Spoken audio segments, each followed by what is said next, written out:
Hey there, dear listeners. Sam, the DM here, just checking in before we get this episode underway. You are about to listen to another one of our holiday spectaculars. This is a continuation of the Christmas in July games that we put out earlier this year.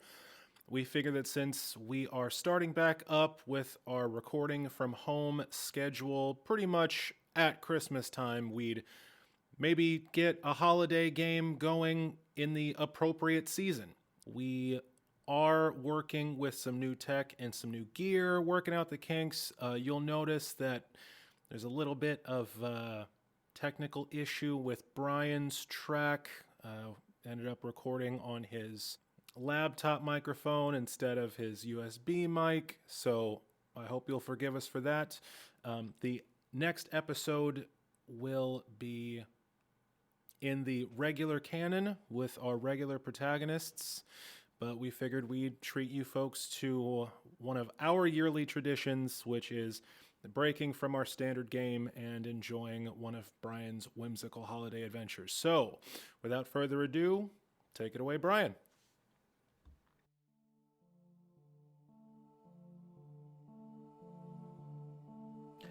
Long ago, on Festivia, in the frozen north known as the Winterlands, there was a powerful ice wizard called Old Man Winter, who created safe havens, pockets protected from the elements and marked by massive ice spires known as the poles. The final of these havens, created at the northernmost pole, was a town called Christmas, and it was here that the old wizard created an artifact, a golden, star-shaped crystal, empowered to protect the havens long after he was gone. This crystal came to be known as the Spirit of Christmas, and it was a powerful artifact indeed. And its power did not go unnoticed, for the old man had an apprentice, a young, ambitious wizard by the name of Kris Kringle, who led a coup, turning the old wizard's very children against him. A bloody battle ensued, and many lost their lives, but Kringle survived and took control of the crystal. 1,000 years he bided his time and created a legend of a benevolent figure who delivered toys to children all across the realm. Using the crystal, he harnessed and collected the very belief in this legend. Now, 1,000 years of belief magic can do a great many things, not the least of which is help a man ascend to godhood. And he very nearly did it, and he maybe would have done it if it wasn't for a new group of adventurers, the heroes of Christmas. This is their story.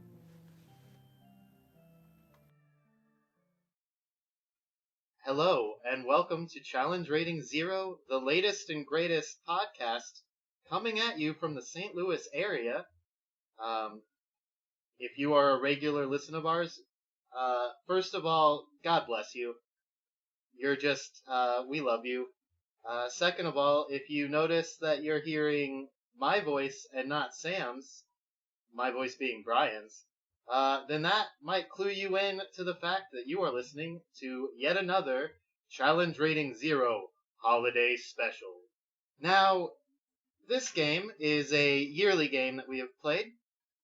To catch you up on recent events, a couple of years ago, the heroes of Christmas uncovered a plot by Santa Claus, aka Kris Kringle, utilizing a powerful artifact called the Spirit of Christmas, attempting to harness the belief magic of the people who he delivered presents to ascend to a godlike state.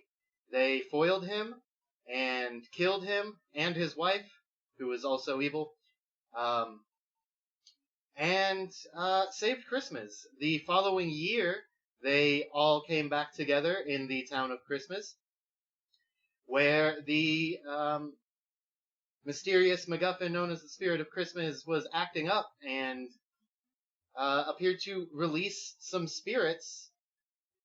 These ghosts visited them and showed them the harsh past of the town of Christmas, where many of the celebrated heroes, including Kris Kringle, his wife Melora Winter, her twin brother Rabaro Winter, and a elf cleric named Jackson Fleetfoot had betrayed Old Man Winter and attempted to steal the spirit of Christmas from him. Many people died. Several of those people that died were the ghosts that were visiting them. They managed to overcome these ghosts of Christmas, and where we pick up is 1 year later. It is once more around Christmas time, and let's go ahead and meet our adventurers. Hi, I am Beth, and I play a paladin of Shantea named Hubert Bergerac. He is 21 and a little tubby, but he's a big sweet boy who loves candy. That's my character. I am Sam, and I am playing... What's my character's name? Osmarai Oberon. I am a bard, a caroler, and a member of the Heralds of Kringle, a weird cult devoted to worshiping the old Kris Kringle before we realized he was evil as hell. I am a skilled caroler. I am very good at escape magic, as I idolized Kris Kringle for his ability to sneak into and out of people's houses undetected. And I am Alex, and tonight I will be playing Alabaster Snowball the Third, who is the greatest toy maker north of 4th Street and south of 6th and east of that son of a bitch Argyle's house. Does Alabaster have a class? Yeah, he's like a rogue, but he's really bad at it. He wears bells on his shoes and in his hat. He jingles. He also can't stay on task, and he stabs people with a candy cane spear. I'm Michael. People call me Parker because they're assholes. I play Erwin, the Frost Mage, wizard extraordinaire. She does ice stuff. And very low on the emotions. Also, she hates Alabaster. But who doesn't? Honestly. Hubert? Aw, Hubert. Alright, and so where we pick up is once again around Christmas time. Now, I think we have established that most of you live here in the town of Christmas. Alabaster, you certainly do. This is your hometown. Osmarai, you come from the southern desert region known as the Summer Sands, but because your family, the Heralds of Kringle, still believe in Santa, still believe in the goodness of Kris Kringle, you don't really hang out with them anymore and have moved here to the town of Christmas. Is that correct? That is correct. I've sort of abandoned the family religion, and I've moved up here to sort of settle down and make a name for myself, sort of reappropriating the old Christmas songs and sharing them with the people without the horrific, evil influence of that fat bastard that we killed 2 years ago. It's kind of my whole situation. And Erwin, you don't necessarily live in Christmas, but you stay near. That's like the town that you stay the nearest, but you prefer the deeper colds. Is that correct? Yes. So for establishing the exact time that this takes place, I think the one we're going to look to is the one traveler of the group. Hubert, you come from the Spring Valley. Enchanté. I have to work on this. You come from the Spring Valley, and you do still live there, but That is correct. being the world-renowned foodie that you are, you always make the trek up here. Hubert worships a god of the harvest, so when his job as a paladin of the church is over and the harvest is in, he is free to winter where he chooses, and Hubert does indeed adore food, particularly fruitcake. and has always come to the town of Christmas to enjoy their festival. So, how long before Christmas Day would you say Hubert arrives in the town of Christmas? I would, You know, if it was a normal festival, Hubert would get there kind of maybe a day beforehand, but Hubert has friends here. So I'm gonna say at least a week beforehand, just for visits. Okay. So we will pick this one up 1 week before Christmas. There's a week until Christmas Day, and trotting into town on his new pony. Yes, my warhorse, her name is Suzette. And she is beautiful. Now, 1 week before Christmas, there are a lot of things for the upcoming celebration being set up around town. What is everyone that lives in town, what do you think you're doing? We'll say this is about midday, 1 week before Christmas. Alabaster is feverishly making toys, as is his wont. Osmorai is at the bar, hanging out with Cosmo and Kramer, the lovely bartenders here in town, and just caroling and waiting for the spotlight to be shining on her this evening. And what of Erwin? Trying to avoid Alabaster. I will say, Alabaster, of course, is quite infatuated with the mayor of the town, Tabitha Tinsel. My wife! For her... Just in time for Borat 2, ladies and gentlemen. My wife. Your time has come. It became relevant once again for a moment, so congrats. Got that little I mean, Borat he doesn't say that in Borat 2, so it's not really that relevant, but I'll give it to you. Anywho, Tabitha Tinsel, for her part, is very hot and cold with Alabaster. Sometimes she does seem to return his affections, and sometimes she shuts him out completely, and currently we are in a state of complete shutout. In fact, it's kind of well known throughout town that Alabaster is banned from City Hall currently. So just a note, City Hall would be a great place to hang out if you're avoiding Alabaster.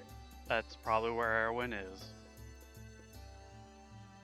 I just picture her as like a city clerk now, just stamping papers completely dispassionately all day long, I thought she'd be like posing as a statue, like right inside, like she finds a dark corner and just strikes a pose. Alabaster goes cartwheeling by, Erwin, what do you think you're doing in City Hall? Probably not inside City Hall because that'd be warm. She's probably outside City Hall, just sort of in an alleyway where it's cold. You're not Batmaning? Yeah. You're not hanging out. You're not hanging out on the roof looking down at all the ants below you. That requires effort. Erwin, what are you doing in my alleyway?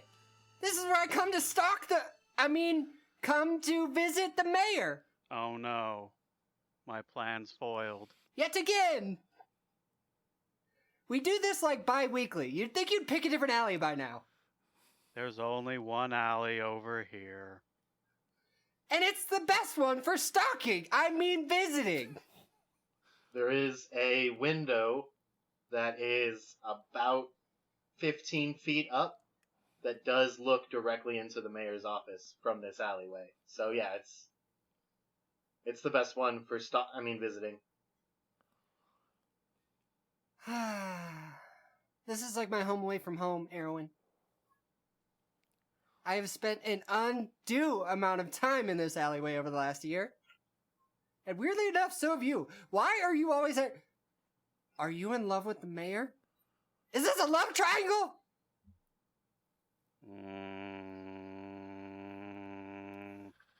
Oh, okay, I don't know how to take that. I'm a little concerned. Would eggnog make you feel better? No. Great! Let's go see Cosmo and Kramer! And then I grab Erwin by the, what I assume to be, voluminous sleeve and start dragging her towards the bar. Do you resist? Not really, no. Erwin's not much of a resistor. Resistance is futile! I say. Well, the two of you, sprint over to the local tavern, and inside you find a number of people. This time of year does bring out the drinkers, but of course, the one that catches your eye the most is Osmarai. By golly, it's Ozzy! Help me, I've been kidnapped. I am here against my will.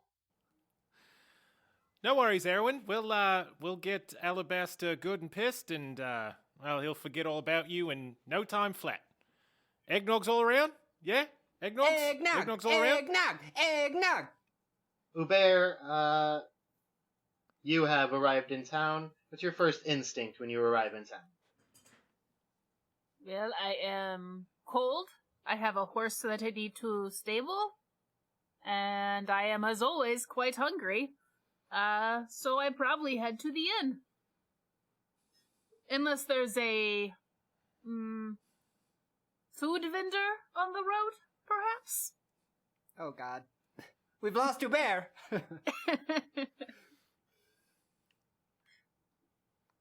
There are many street vendors along your path to the tavern. You find a guy selling pretzels out of a cart. You find a guy that just has candy canes. He's just a candy cane salesman. Homemade. There's, of course, plenty of cookie vendors and Peanut brittle. there's cake Roasted vendors, chestnuts. lots of desserts. Yeah, oh yeah, definitely some Gingerbread. roasted chestnuts. Well, So Bear you gets some of everything and continues on his way. 6 hours later. We're all shit-faced in the bar and Hubert is bloated as fuck. So you arrive at the tavern, you walk through the front door, I imagine you just have, like, 2 armloads full of food with something hanging out of your mouth. Yep. When you bust through the front door, you immediately hear the sound of Alabaster Snowball III chanting eggnog for probably the 4th or 5th time in the last hour. Eggnog! Eggnog! I Eggnog! shout. Eggnog! Holy jeez, it's Hubert! Alabaster! And I drop my candy, all my bags of candies, to give him a bear hug. I dive into Hubert's arm. I do that like Bugs Bunny thing where I like float through the air a little bit, you know, like I'm like, yes.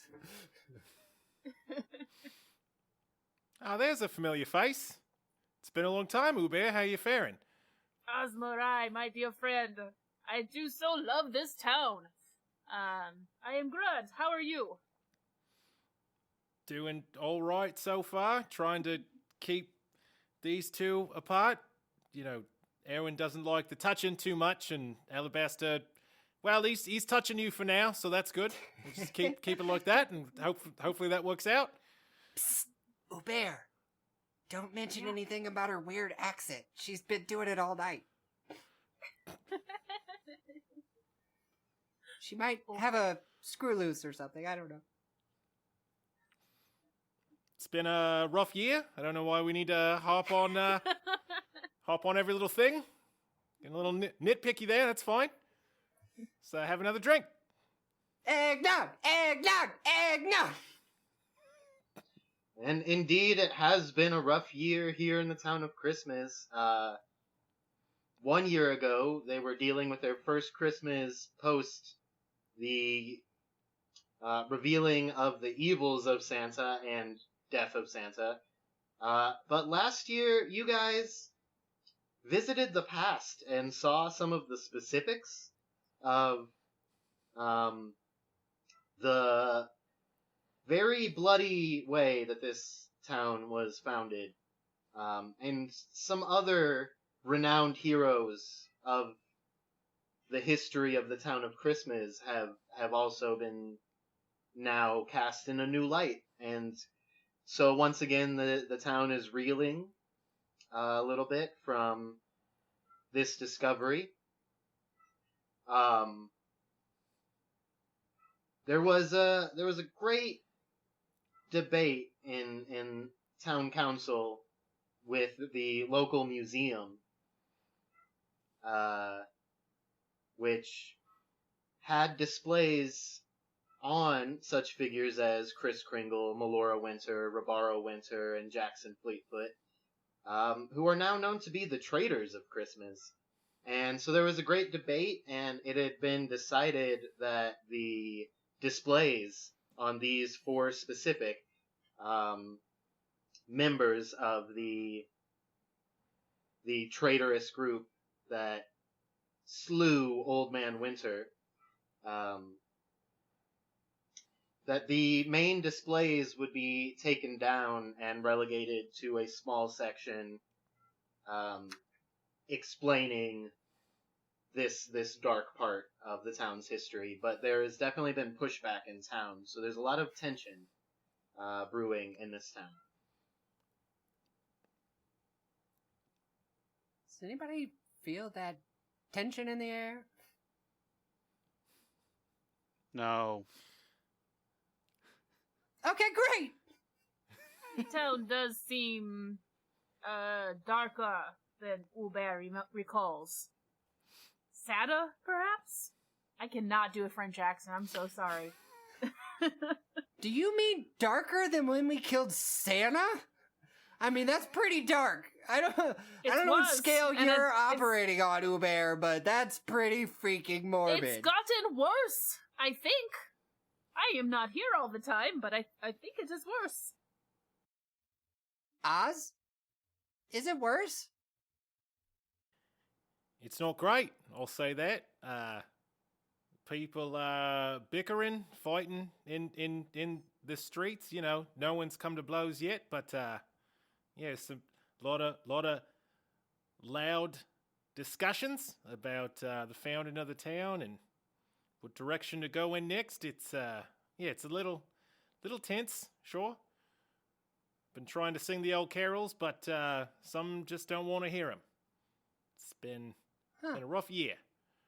I guess I've just been distracted by the most beautiful woman and or man, because I don't see gender, on the planet! Oh, yes, your crush. You have written me so many letters. 3 a day, every day, baby! That's what I do! It's getting close to criminal, but we've been, trying to steady him as he goes there. It's there's some alleys we've had to close off, and he keeps getting in them. There's a new one I found. It's the best of all. Did I tell you I got banned from City Hall? I don't know why, but they won't let me in anymore. If he wasn't so good at making them toys, they'd probably have kicked him right out of the whole town. You know, Alabaster. This is, of course, everyone's favorite, or at least in their top 2 of local bartenders, Cosmo. Hi, Kaz. You bring me another round?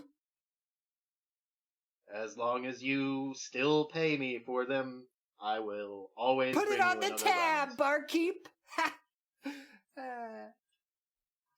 Okay, but at some point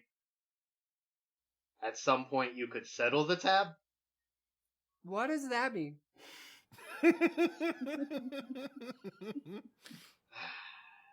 Alright. Hands you another eggnog. Yeah.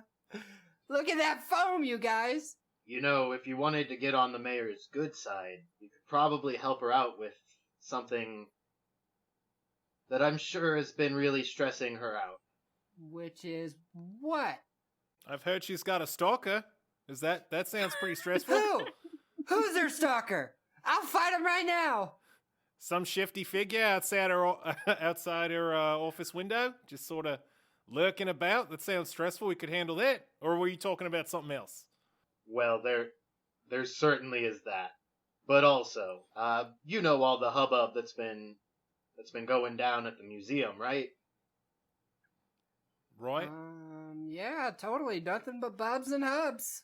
Well, it turns out that along with the usual rash of tourists we get in town around this time of year, there seems to be some organized protesters, and they've been picketing the museum. It's been a real problem. The museum is, of course, the center point of pride here in the town of Christmas, and people are afraid to visit it. I don't even know what a museum is. Like, isn't that a dusty place with, like, art or whatever? It used to be very quiet. It's where the stories of the town all through the ages are kept and shared with the people who live here. It's a pretty important part of the town that you should, visit sometime. And it sounds like we're going to visit.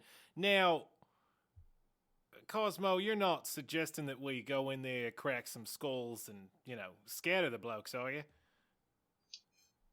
Am I talking to a group that includes the person that got the whole town to sing away a storm last year to fight these people?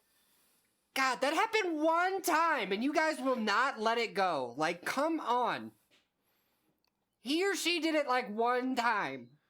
It's a bit of a resume builder, I've got to say. It's got me some pretty good reviews there in the local trades.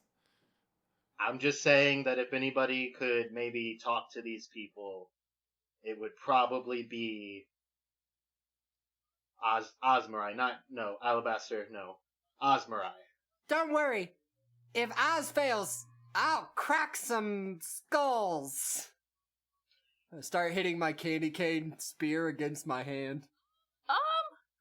That probably will make it worse, please. Yeah, we are not going to do that. No. Okay, that's fine. I could go either way, honestly. Well, there's no time like the present, I suppose. Are there any scheduled marches or anything, or are they just sitting in? What's the situation? They've been gathering just outside the front door, picketing for the last couple days now. Well, they seem ripe for the plucking. Who wants to do some community building, eh? Christmas spirit and all that, right? Eggnog! Eggnog! Eggnog! Right? Just one for the road? Yeah? You can put that one on my tab. I pay my tab. It's fine. And I should probably pick up all the food I spilled and put it in my room. Yes. Clearly, I reserved a room. Oh yeah, we always have a room ready for our best customer. And a hero of Christmas, Hubert. That was implied when I said our best customer. But I buy a We lot of stocked- eggnog here. We stocked extra food this year. You acquire a lot of eggnog here, Alabaster. I honestly don't get the difference.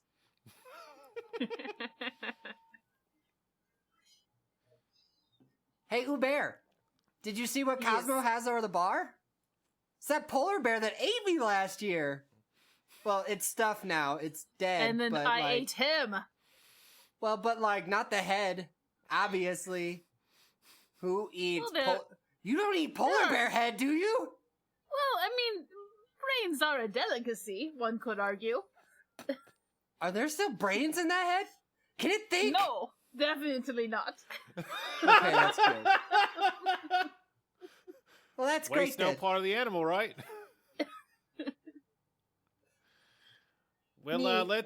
let's get going. Let's do it up. Does everyone make their way to the museum? I drag Erwin. I don't have a choice. Why not? I am here to visit friends. Whatever they do is fine. So you make your way downtown. Making my way downtown. Walking fast, pacing fast, and I'm homebound. Ba-da-da-ba-da-da-ba. This is staying in the show. Ba-da-da-da. That would just cost us like $40,000 because we don't have that trademarked or copyrighted.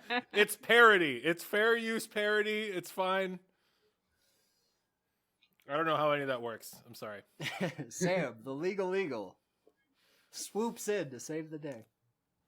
When you arrive at the museum, you find, as Cosmo described, there is a group of about 30 people holding signs, yelling slogans together, keep Christmas Kringle, things like that.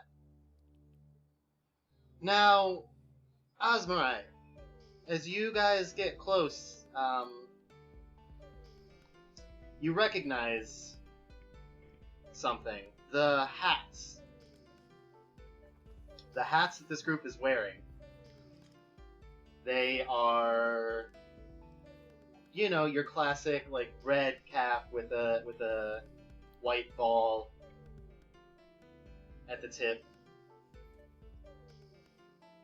Do they say make Christmas Kringle again? Is that what's happening? We're just going all in, eh? I told you this was accidental, but it all just lined up to like weirdly topical. Just let it build organically, goddammit. Brian, continue. But these hats, these are symbols of the Heralds of Kringle. Well, that throws a wrench in things. In fact, roll me a spot check, please. Hey guys, are they throwing a party or what's going on here? I honestly don't understand. I got a 12 on my spot check. Okay, I will say that you recognize the leader. He is holding a megaphone and standing at the front of the pack, kind of directing everybody in their chants. He is a 6'2", very rugged man.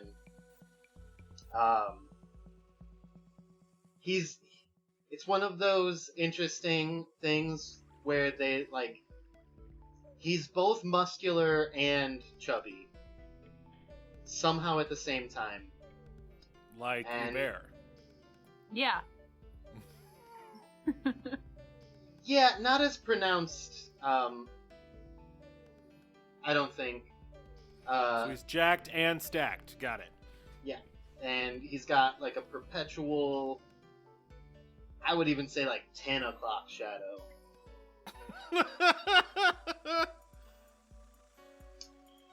He is a major figure in your hometown.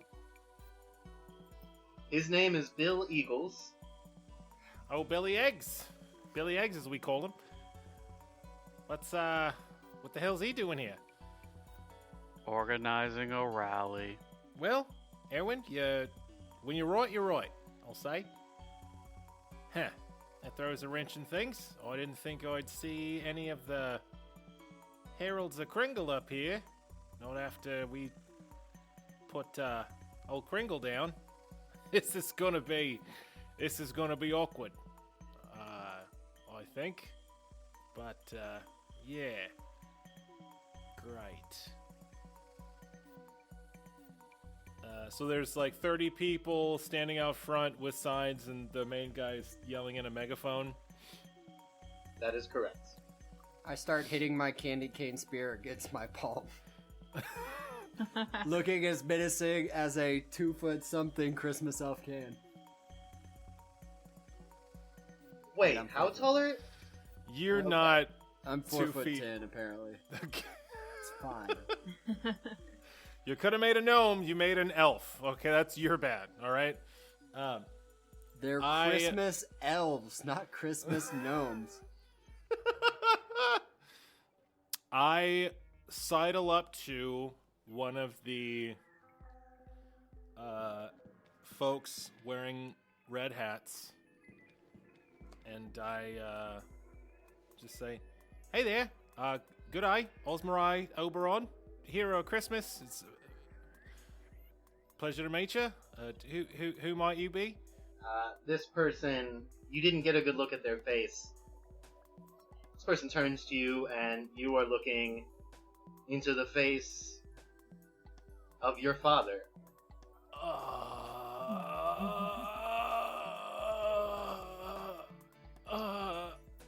What? Guys, why is Osmarai making that really weird noise? Oz, what the fuck happened to your voice?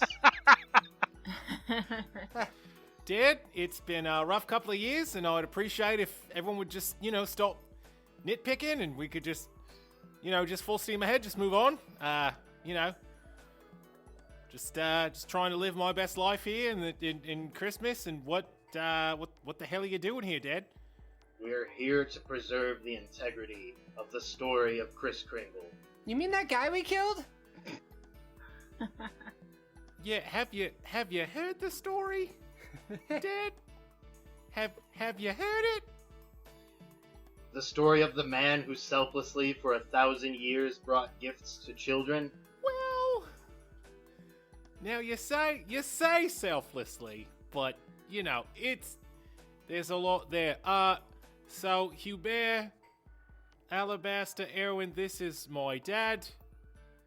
Hi, Dad! Bear bows a little bit. Erwin just sort of dead stares out into space. She does that sometimes. Just ignore her. Camera pans to Erwin. It's just like wah, wah, wah.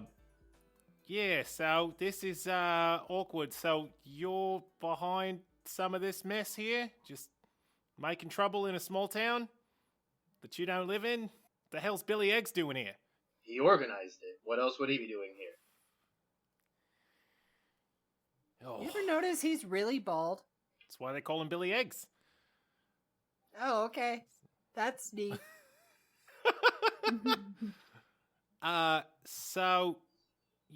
So like my friend inelegantly stated, we killed Kris Kringle because he was an evil bastard who sort of sucked the life out of all the people in this town. I poked him really good with my spear. Yeah, we all got some licks in. Let's not make it a competition. We got his wife, too.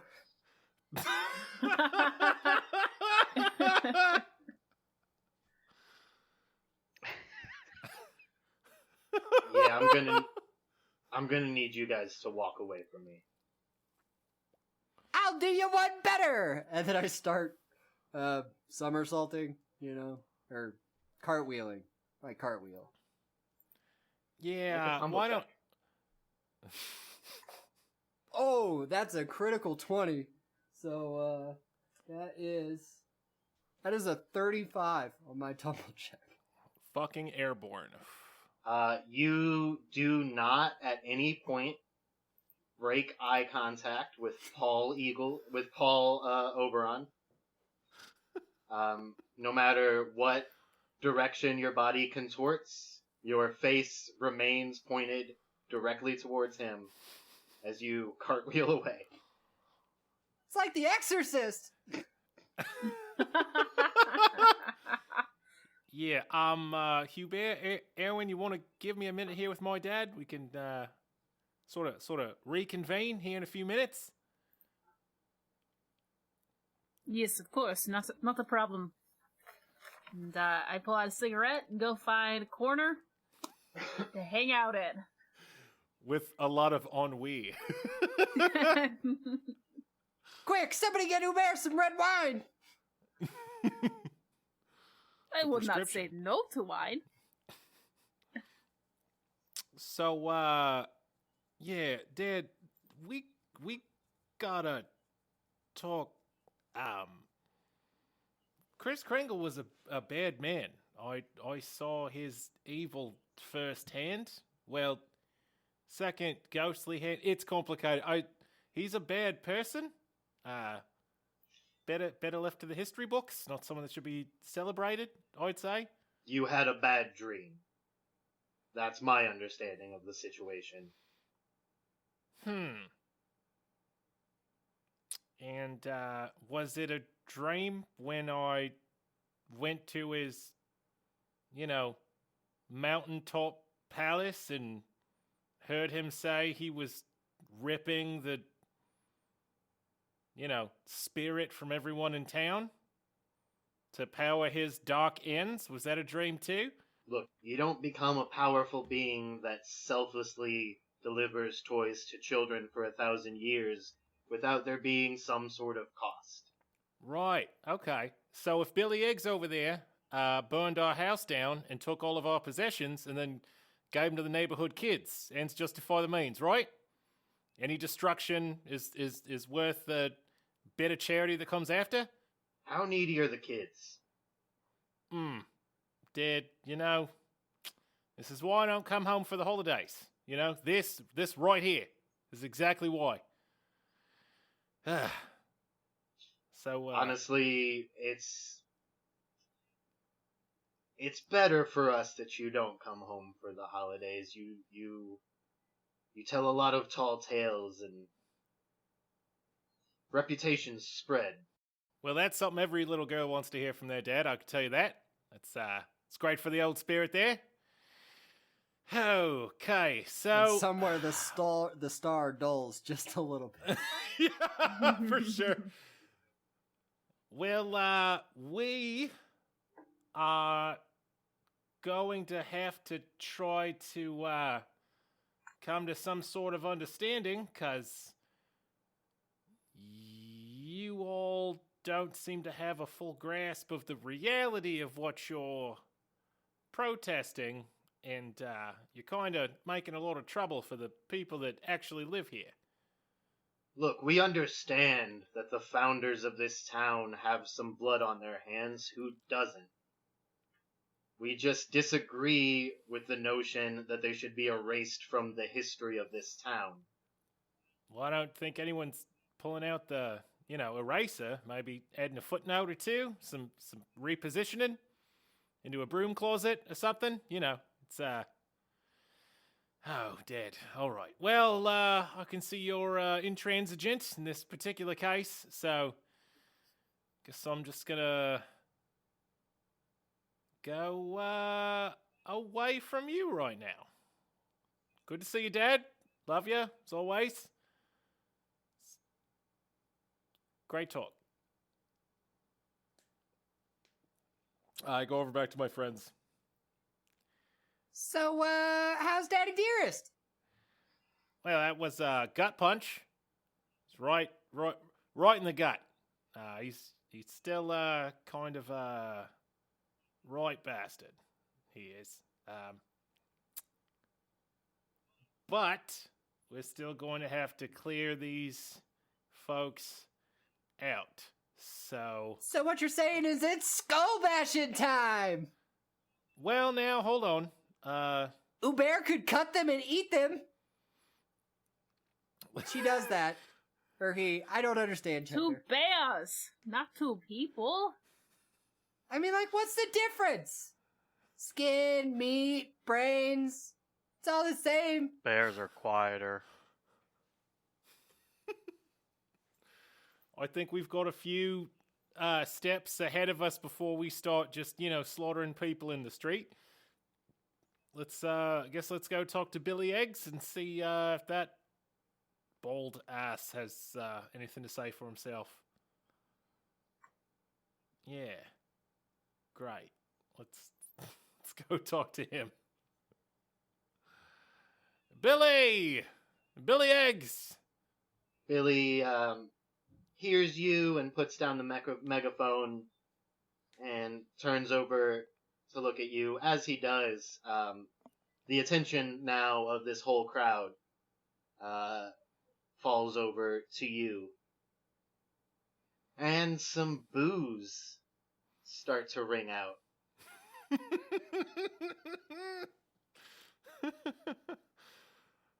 Huh. It's interesting. Never heard that sound before. What does that mean? What does that sound mean? Is that a good sound or a bad sound? Oh, come on now. You don't remember that one Tuesday back in March? I mean, you were pretty sloshed, but still. Oh yeah. That's a bad sound. All right. Well, Billy Eggs. It's me, Osmarai Oberon. Good day. Oh, I know our lost daughter. Ladies and gentlemen, if it isn't the heroes of Christmas, he says with full air quotes. I start bowing, completely missing it. How big is this boy compared to Uber? Out of curiosity. Canonically, He he's is- 6'2", so you're taller Yeah, than I was he gonna is, say- I believe. He is a big dude, and then as soon as you sidle up, he no longer seems to be that big a dude. Uber is 6'4" and 300 pounds for the listeners at home. Yes. So yeah, like many people, he looks intimidating next to, but with you, it kind of has that immediate effect of kind of shrinking him down. What are you playing at here, Billy? What are you trying to do? What kind of plan are you hatching? See what you did there? It's good stuff. I don't get it. Yeah, that tracks. Alabaster is an acquired taste. Awful. Aw. That might be the nicest thing Erwin has ever said about me. Well, we are here to preserve the integrity of the history of this town. Okay. So, what do old smelly statues have to do with integrity? Everything. Huh. You brought this lot up here to protest a museum in a town you don't live in to make sure they display statues that you don't own in a way that you see as being right. Is that about the long and short of it? Well, now, the way that I would say it is that for the last couple of years, some punk kids have been selling lies to the people of this town, and we're here to set the story straight. Did this small man just accuse me of lying? Yeah, pretty sure you heard it here first, folks. How dare you! I am a paladin. Do not lie. Yeah, you're on the wrong side of this one, mate. The holy man's on our side, so. That Santa Claus was evil. I struck him down, even with the temptation of those delicious ham boxes. Yeah, did you read that part of the story? It's like definitely the best part. You mean the part where the hero, Kris Kringle, provided all of the citizens of the town of Christmas magic boxes that produced food so that none may go hungry? Yeah, what a bad man. That radiated auras of evil? Was that in your book? Lots of types of magic can produce lots of types of effects. I mean, that's true. He's really got you there, Uber. I've seen Erwin do some crazy stuff. I could turn him into a bunny. And then Uber could eat him. Right? That's acceptable. You eat rabbits. I do. That's a good plan C, maybe D. That's a good one to have in the back pocket there. That's good. No, that's an option. Thank you. Ice statue then? Make that plan E. How about? Don't worry, you're in. You're part of the plan for sure. Erase his entire memory and make a new one? You know, Aaron, you're starting to scare the pants right off of me, I'll tell you. Oh, don't worry, I can't do that one. No, that's more my forte.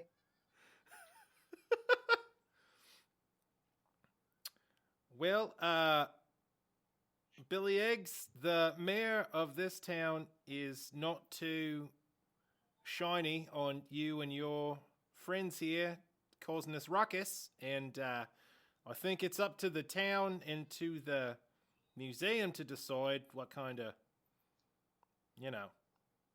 displays they'd like to have, and I can assure you that the paladin and the Christmas elf, whose dad used to work for Kringle, and myself can assure you that he was an evil man whose evil deeds would have spelt ruin for the entire world had we not interceded in his plans. You're off your nut, mate. You're full gone, all of you. Well, we happen to disagree with that version of events.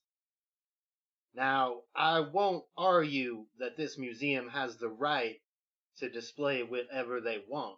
However, it is our belief that the artifacts that came from the founders of this great town should not be destroyed or packed away in a box somewhere to never be seen again. We are fully willing to leave this alone if we may acquire these displays so that we can set up our own museum back in our home of Independence Gulch. So you want to take the artifacts of Christmas Town to the other side of the world? Where they will be properly appreciated, yes. They aren't yours! That's theft! No, theft is when you take it without the other person's consent. That is not what we are doing here. Well, then why don't we just get some consent? We could just ask the whole town how they feel about it, and majority wins. We could talk to the museum owners, I suppose, and see how they feel about it. Of course, Billy Eggs here wouldn't steal a thing. He'd just bring a large, intimidating mob out front of a building containing stuff he wants to have and scream and shout, hoping someone will give in to his demands. But he'd never steal. Not Billy Eggs here. What do you say we go inside, since we're welcome in there, and go talk to the museum owners, see what their take is on this? That's fine by me. I'm halfway there. I'm cartwheeling my way through the crowd. Yeah, I knock on the door to the museum. It is a public building that is during operating hours. Nobody answers the door when you knock on it. I sheepishly look at my friends embarrassed, and then I open the door. That one's on me. Sorry. Yeah, me fooled. I've never been to a museum. This does not surprise me. Especially because I've already said it, Uber. Are you even listening? You said you hadn't been to this museum, not that you hadn't been to any museum. It just does not surprise me. Oh, touche, Uber! Quite the riposte. As you enter the museum, you find, it's really, really quiet in here. At a glance, you only see two people in the building, and both appear to work for the museum. Sitting close to the front, in a chair, is a small, hunched over, very, very, very old man. He is wearing a vest and a flat top hat, has some glasses on, and got a little bit of a, Colonel Sanders-esque white goatee. And his spectacles are almost too small for his eyes and all the way down his nose. They really don't seem to be doing anything. It seems like he could, He'd have to be looking down to actually be looking through them. And then, kind of off to the back of the building is a tall, slender, elegantly dressed woman. The old man, when you walk in, struggles up to his feet, grabs a cane, and pulls himself up, and he is about 2 inches taller standing than he is sitting, because he is very hunched over. Says, "Oh, wonderful, we have guests. Welcome to the Museum of Christmas History. I am Sam. I will be your guide. Do you wish to take the tour? Sure thing, madam. Now, I know that my eyesight is bad, but... Young man, I have a goatee. Yeah, so plenty of ladies have beards. We'll unpack that later." And he immediately starts making his way to the first display over to the left, to take you guys on a tour. I'm down for this tour. What sort of exhibits do we see exhibited in the museum? So the first display he brings you over to, you see, of course, some very familiar figures. There is this massive painting of Old Man Winter, the wizard that created the safe haven that is this town, and the spirit of Christmas that keeps the town protected from the elements. Ah! A ghost! Right? You guys see it. You get it. Yes, little known fact. Well, not too little known. He did come back as a ghost last year.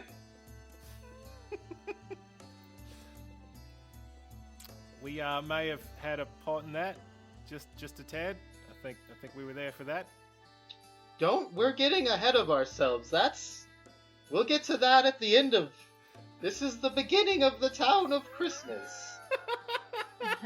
And so you see here, the only one of the adventurers that didn't betray Old Man Winter was Cornelius Snowshard, that wonderful dwarf explorer. Great man. The rest of them, Rabaro and Melora, how could you betray your own father? That's just rude. Getting a little close to home. But that's all right. We'll just keep going. Everyone's real nitpicky today. It's fine. Just keep moving forward. It's all right. Now, I've been the tour guide here for the last 97 years. I started as just a wee child. That whole wing didn't exist when I started, which was 97 years ago. Listen, Sam, is it? It's a great tour, very informative. We had some questions about the displays you all have about Chris Kringle and the rest of his crew that did all that killing all those years ago. There's a lot of people out front kind of upset that you seem to be moving them. Is that the plan? Well, yeah, we used to have statues, and you see, we have some of the original articles of clothing. The statue of Jackson Fleetfoot wore his original bell boots. They still jingle a little bit. Ooh. And, of course, the famed top hat of Rabaro Winter. And the coat, the red coat of Chris Kringle. We had that. But, we wanted to focus more on Old Man Winter and Cornelius Snowshard. given that they weren't complete bastards.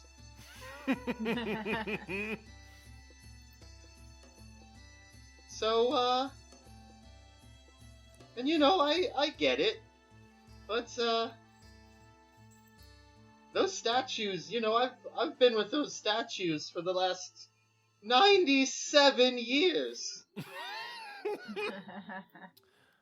Well, the folks out front seem to think that if you gave them the statues, that they'd pack up and leave town.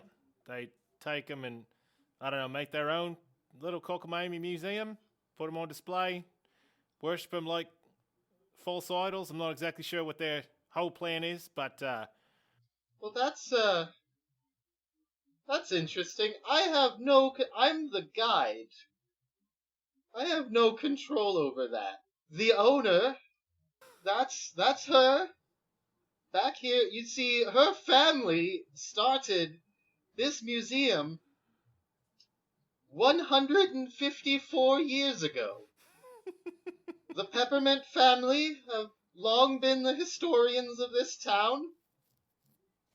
She is the 4th generation to run the museum. Could we get an introduction? This is the introduction. Before her was her father Percival, and then his father, whose name was also Percival. God damn it.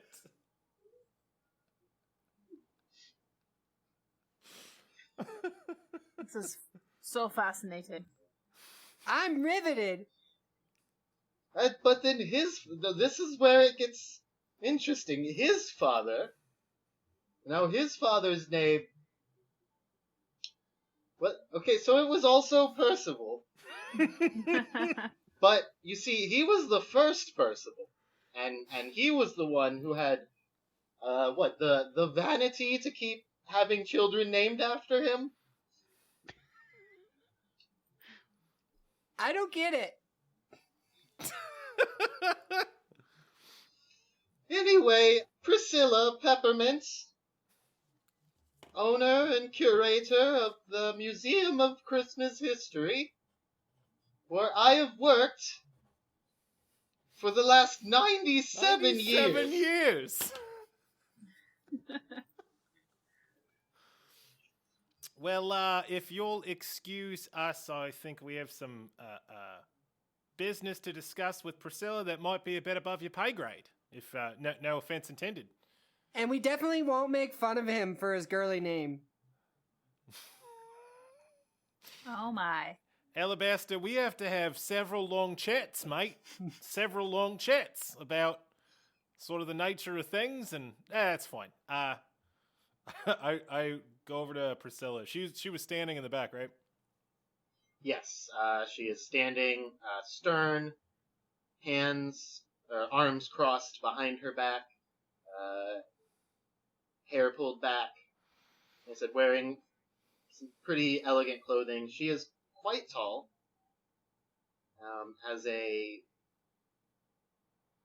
beady brown eyes, and a very pointy nose.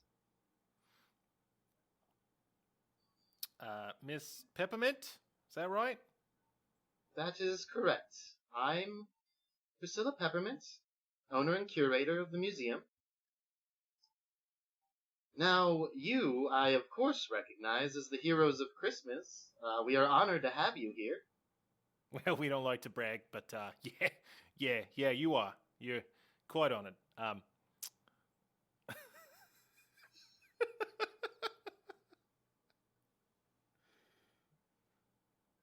So we're here to sort of see how you're feeling about all those mindless lemons out in front of your museum, sort of hollering on, hooting and hollering about the statues and things. They seem to want to take them out of here so they can, I don't know, rub up against them, or I'm not sure what they want to do. I suppose you'd be willing to just chuck all that old rubbish and get those folks out of here? Honestly, I don't much care what happens to that stuff. The only issue is, I'm sure that you have had the pleasure of meeting our Sam. We have. Yes. Well, he's a sentimental old man, and I did promise him he could take a few things. He's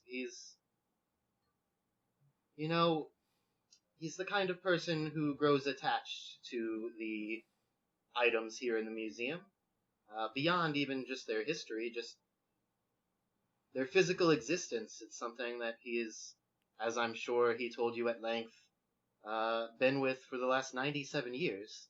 Now, he wasn't going to take the statues home, so I suppose that's fine. What was he gonna take home? Just some of the articles of clothing, things that he could, actually physically carry back to his house. You mean like the coat and the hat and the boots? Yeah, like the coat and the hat. From the the famous, boots. powerful figures of the past?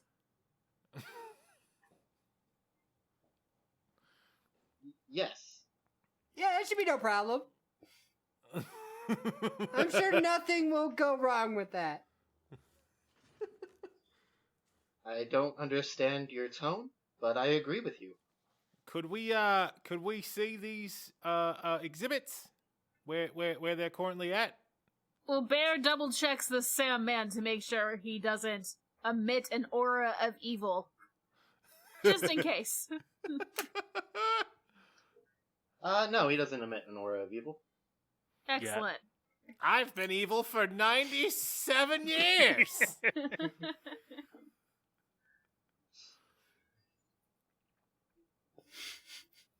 Yeah, okay. She takes you back into like a warehouse, storage area.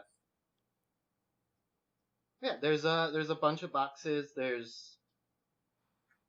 You actually, see some, a painting in progress, depicting the four of you fighting an elemental storm. Hey, do you guys But remember it when is- that storm almost killed me? No. See, that's me right Yes. there. I'm bleeding in the snow. That's me. I remember Erwin somehow killing ice with ice. That was fun. I remember Uber somehow cutting a storm with a scythe. That was also fun. I remember singing it to death. No big deal. Just sort of singing it to death with the whole town. Just my little addition. No applause necessary. That's nice work. Are we going to be on prominent display? Oh, of course. You have become an important part of the history of this town. Well, anyway, it's enough stroking the old ego. Where are these Gross. controversial exhibits? Oh, no, right over here. And she leads you over, pulls a big cloth tarp from off of 4 statues lined up in a row, which you, of course, immediately recognize as being Kris Kringle, Melora Winter, Rabaro Winter, and Jackson Fleetfoot, the Traders of Christmas. I cast Detect Magic immediately. I concentrate for 3 rounds, and I just beam all of them in a cone of Detect Magic to see if any of the clothing on these statues contains any magic within them. It does not. However, Uh-oh. let's go ahead and do. I will take either knowledge local, or if you don't have ranks in knowledge local, you can use straight intelligence. So, knowledge North Pole applies, correct? Yeah. So that's a 27. Whoa. Well, Bear rolled a 1 on his intelligence check. So that's a 2. Straight intelligence, you said? 22. Erwin and Alabaster, you look over these statues. Something feels off to you. It takes a second, but it finally clicks. The top hat on the statue of Ribaro Winter, you know that it had kind of a distinctive, it was like narrower at the bottom and then like up towards the top it kind of funneled out a little bit. There's kind of like a distinctive shape to it. This top hat does not have that distinctive shape to it. This is not the correct top hat. This is just some top hat. Huh. That's a really pretty fake hat.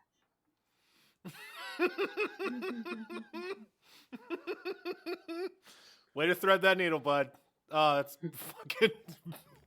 Technically, it's not fake. You can touch it. It's just the wrong type of hat. It'll look really good on that old lady back there, though.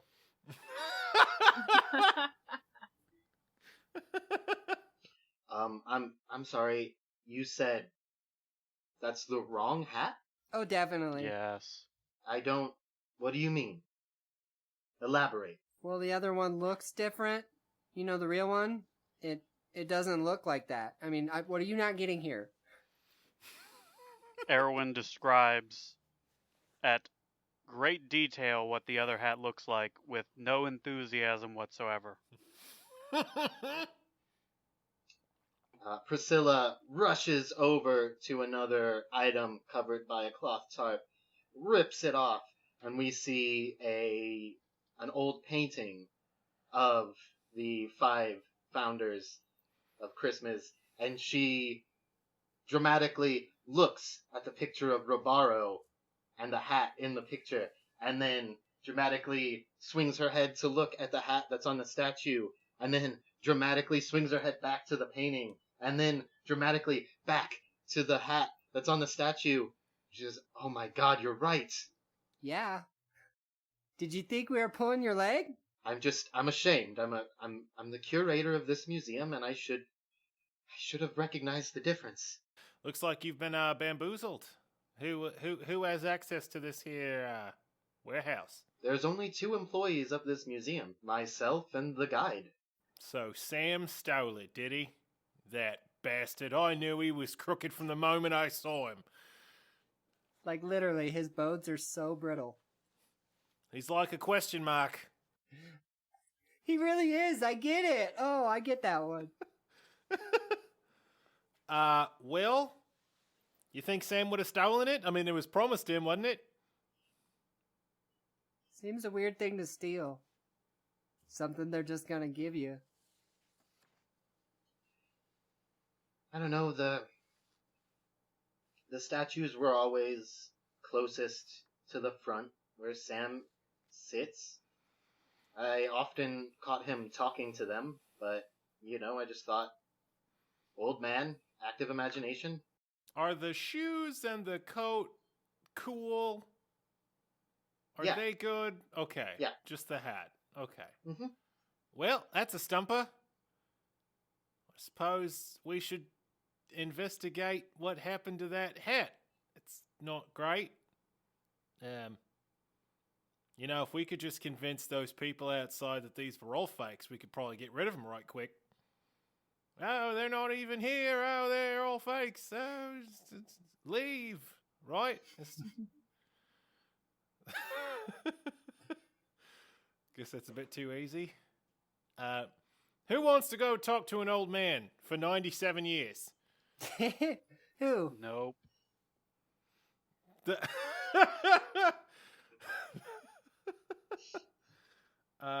Is anybody particularly well trained in interrogation of feeble old men? I start banging my candy cane spear against my palm. All right, that was bad. It's not the way to go. I've been practicing. I look real menacing. Well, I guess I'm gonna go sweet talk septuagenarian. Octogenarian? How many genarians is 97? Well, no, he's 110. Um, Decigenarian? no? Old bugger. I gotta talk to the old bugger. Oh, yes, him.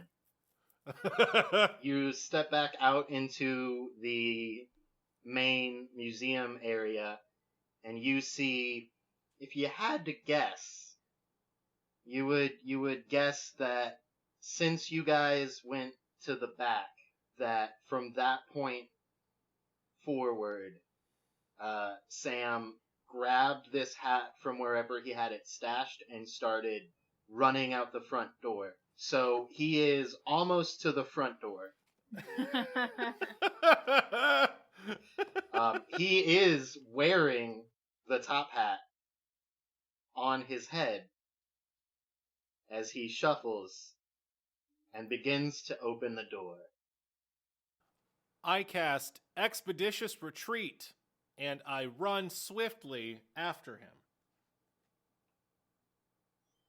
I slowly walk across the foyer after him. I start doing cartwheels around Erwin, just in orbit around her as she walks. All right. I First of just all, let's resolve this with let's go ahead and roll some initiative. Ooh. We were just trying to figure out who was going to get to the door in what order. It looks like Alabaster will get there first. Hardcore parkour. Osmarai will get there second. Uber will get there third. And Erwin, who is not moving with any sort of urgency, will get there. I also fourth. stop and look at some of the other exhibits. There's some really nice stuff there. It's been a while since I've been here because they've been protesting so loudly. Yeah, this is, it's a quiet spot, and Alabaster didn't know it existed, so yeah, this is a great spot to hang which out. is now ruined.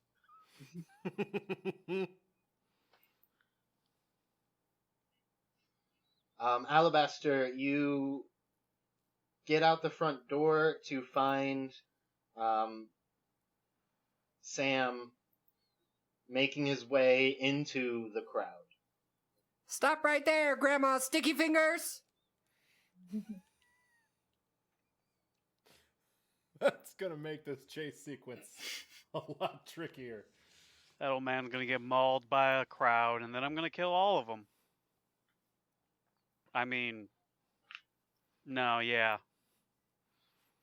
Boy, it's a good thing you said that to yourself inside the museum. Yeah. While you're gazing at a painting, that old man, I'm just gonna have to kill all of them, these motherfuckers. I mean, if they all just disappeared, it'd be so quiet, so peaceful. Do you do anything other than yell, "Stop right there, Grandma Sticky Fingers"? How far ahead of me is he? The crowd's about 20 feet, and he has made his way into the crowd. I move forward into the crowd and attempt to stand in his way. Alright, I'm going to need you to make a strength check to get through this crowd. 6. You run up to the crowd. One of the people at the front of the crowd recognizes you as one of the heroes of Christmas, with full air quotes. You go to run into the crowd and you bounce right off. Oh, come on, you guys! That old lady's stealing a hat! No. But I asked nicely. Nah, but still no, though. And what was your name? I'm gonna make sure my grandpa knows to put you on the right list, if you know what I mean. I do not feel as though at this point in time it would be conducive to my best interests to disclose my identity. Yeah, that makes a whole lot of sense, given that I told you what the consequence would be. You know, really probably should have thought that one through, huh? Give me your name and I'll Christmas sue the shit off of you. What's your name?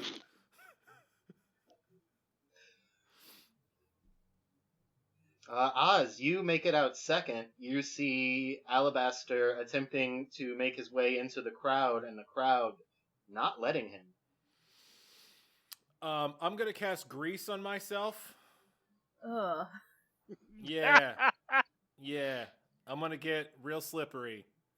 And with my expeditious retreat and grease, I'm just gonna slip right into that crowd. I would like to argue utilizing my escape artist to escape the grasp and blocking bodies of these crowd goers. Is that doable?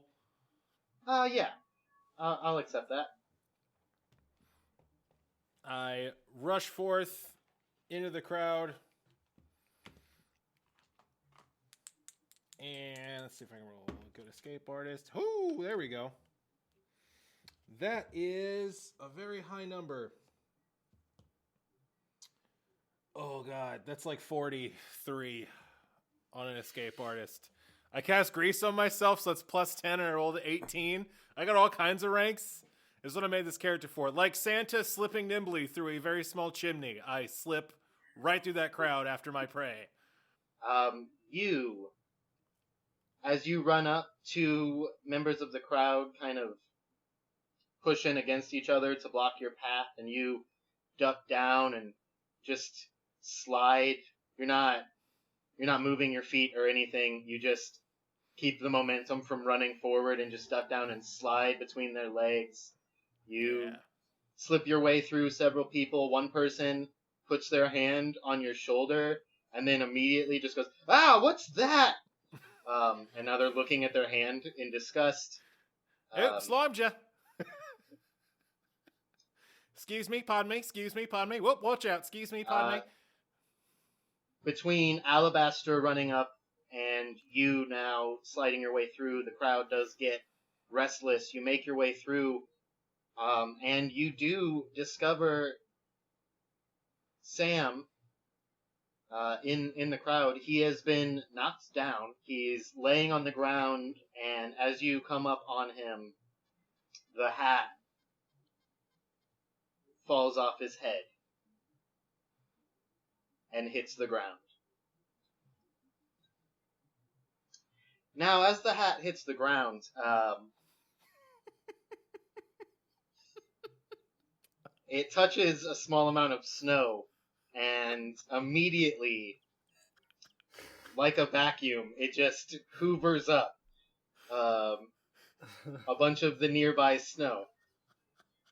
Oh, God. And all of the snow just, enters into the hat. It's a large amount of, more snow than should fit in the hat. And then shoots out from the bottom of the hat. And as it does, it forms into a humanoid shape.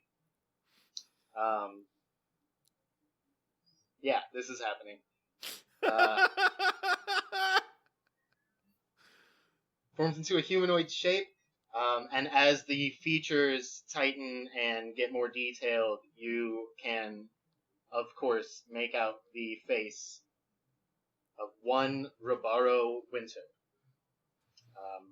Except now made out of snow, except for his top hat. And as he forms, suddenly standing there over this old man, he looks around at the crowd of people wearing Kringle hats and chanting angrily. A smile comes across his face. And he says, "Happy birthday." Well, Sam, you buggered us on this one, mate. Happy, happy birthday to that scary guy. Happy, happy birthday. I'm gonna pee myself. Cry. I hope that we don't die. Like, it was right there. It's fine. It's fine. All right, who's next? Uber is out shortly after Asmarai, and you're still kind of making your way over to the crowd when this happens. Erwin, it still takes you a minute. As this figure forms, the crowd certainly, in surprise, parts a little bit and leaves some space around him. Ugh. 1,000 years. That's far too long. People of Christmas, your golden boy has returned. Rabaro Winter is back. Boo! Hiss! Boo! Yeah, that's your reaction. The mob, they take a beat to kind of they're still getting their bearings, but they start cheering. Yeah, that tracks. Rabaro reaches his hand down to the fallen old man. Samuel, my son, you've done a good job. And he picks him up to his feet. Your son? Well, now that's a figure of speech. Okay. It's not Yeah. that old. How could a lady be his son? Get it together, Asmara. Ah, so you're the elf. Interesting. Yeah? Why is that interesting? There's like a lot of us here. How long has it been since you've been here? 1,002 years. For some reason I have 97 stuck in my head, and I don't know why. Well, Rabaro, you're made of snow held together with a hat, so that's fun. What's the play now? I want what's best for this town. And what's that? Well, I'm here to claim my birthright. And what's that? What's my birthright? The crystal, created by my father, tended to by my sister for the last 1,000 years? You mean the stupid star? Right, well, that puts things into perspective.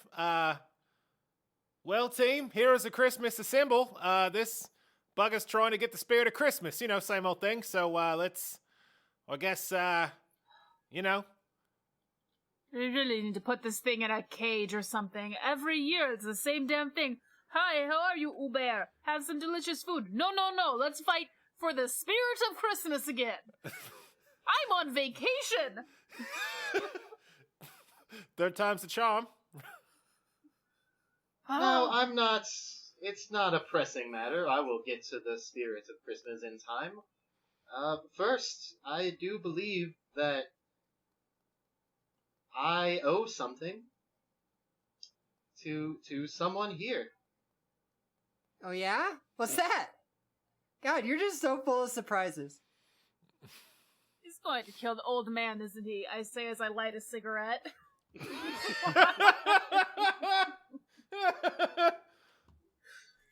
Kill? Oh, absolutely not. That's not the deal we made, is it, Sam? You see, when you get to be around 110, you start to feel your mortality. And maybe, if someone can promise you something that can mitigate that mortality, and he puts his hand on Sam's chest, and as he does, Sam turns into snow and falls apart. Uber lets out a big huff of smoke. That's just Before building back up again into a snow version of himself, wearing only his spectacles and vest. Now standing considerably taller, as he is no longer hunched over. Oh, wow. That's better. Thank you, boss. Hubert, can we get a little check on these two as far as what the evil and what have you? You wanna just wave your Yeah. hand over there, see what the Yeah, deal is with that? Yeah, yes. I detect evil. There is a lot of evil coming off of Ribaro. I will note, despite everything, Sam doesn't have an evil aura coming off of him.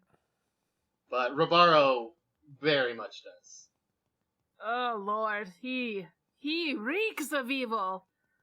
The idiot old man is still just an idiot old man. Well, that's just, like, your opinion, man. He's got you there, Uber. That is your opinion. He traded flesh for snow. Yeah, how many more snow creatures are we gonna let this thing make before we, start to intercede here? That's what I'd like to know. Wait, he might start in on the crowd. I come as I come out of the museum. Please. I point at a couple of them. That one's loud. Okay, Get well, that one. That one okay. too. Okay, so fun. So I smite evil. Yes, that should just be instinctive.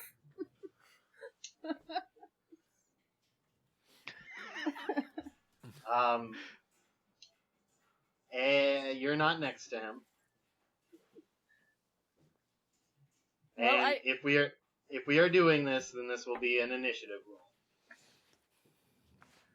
Yeah, let's go. All right. Yeah. This time I start bagging my spear against the palm of my hand, like, yeah!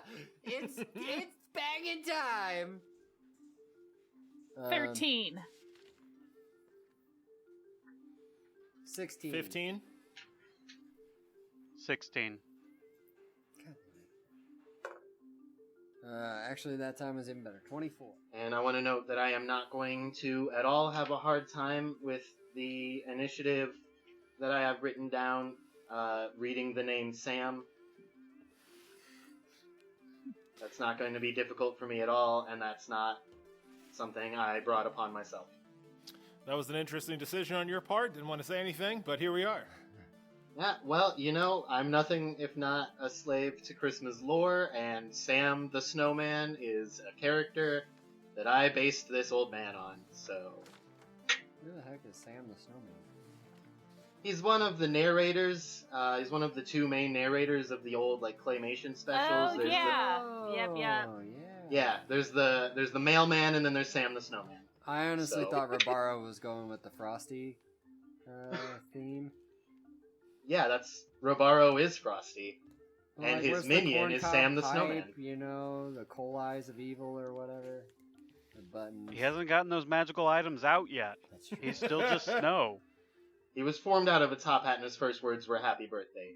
Obviously, he's Frosty. So, now that he has turned Sam into a snow person as well, Robaro turns around and casually starts strolling away. Osmarai, you were the closest because you actually made it into the thick of the crowd. So Yep. I will tell you, he's about 40 feet away from you. Okay.